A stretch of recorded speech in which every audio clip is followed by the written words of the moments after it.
চেষ্টা করেছি, আবার বলবো, কোথাও যদি কোনো অসুবিধা হয় কোনো বাঙালির, আমার নাম্বারটা রাখুন 9868180498।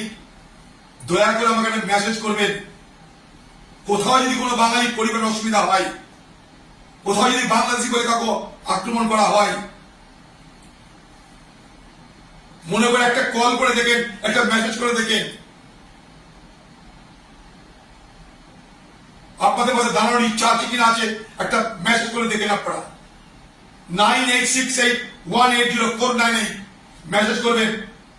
কোন বাঙালি যদি অসুবিধা হয়, কোথাও বাংলাদেশ নামে যদি হয়রানি হয়, একটা মেসেজ করবেন। আমি হারতে পারি, কিন্তু বাংলার মানুষের বিপদ আপদ দেখলে চুপ করে বসে থাকবো না এবং সমস্ত রকম শক্তিকে ব্যয় করে আমি আপনাদের পথে দাঁড়াবো। কারণ আমার পার্টি আছে, রাহুল গান্ধী আছে। আমার কথা কি এতদিন আমরা কি করছিলাম?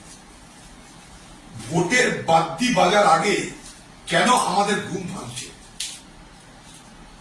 বাংলায় রুটি নেই, রুচি নেই, চাকরি নেই, শিক্ষা নেই, স্বাস্থ্য নেই, মানুষের পলায়ন ঘটছে।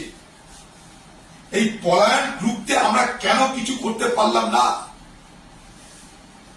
ক্যান্সার হয়ে যাওয়ার পর আমরা বলছি এবার তোমরা মার্কিউটোম লাগাও। শুধু দিল্লিতে জহির কলেজে কটা বাঙালি জানি না, দিল্লিতে লক্ষ লক্ষ বাঙালি আছে। তাদের কাছে কেউ কোনদিন গেছে? তারা কেমন আছে কেউ কোনদিন খোঁজ নিয়েছে? আমরা দিল্লির বাঙালিদেরকে বলবো, এর আগেও বলেছি, যখন কোভিড হয়েছিল আমার বাড়িতে বসে আমি দিন রাত সেই কোভিড আক্রান্ত মানুষদের সহায়তা করার চেষ্টা করেছি। আবার বলবো, কোথাও যদি কোনো অসুবিধা হয় কোনো বাঙালি, আমার নাম্বারটা রাখুন 9868180498। দয়া করে আমাকে একটা মেসেজ করবেন।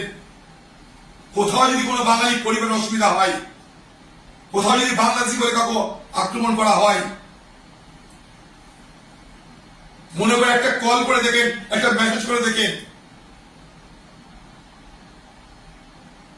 আপনাদের মধ্যে দাঁড়ানোর ইচ্ছা আছে কিনা আছে একটা মেসেজ করে দেখেন আপনারা। 9868180498 মেসেজ করবেন। কোন বাঙালি যদি অসুবিধা হয়, কোথাও বাংলাদেশ নামে যদি হয়রানি হয়, একটা মেসেজ করবেন। আমি হারতে পারি, কিন্তু বাংলার মানুষের বিপদ আপদ দেখলে চুপ করে বসে থাকবো না এবং সমস্ত রকম শক্তিকে ব্যয় করে আমি আপনাদের পথে দাঁড়াবো। কারণ আমার পার্টি আছে, রাহুল গান্ধী আছে।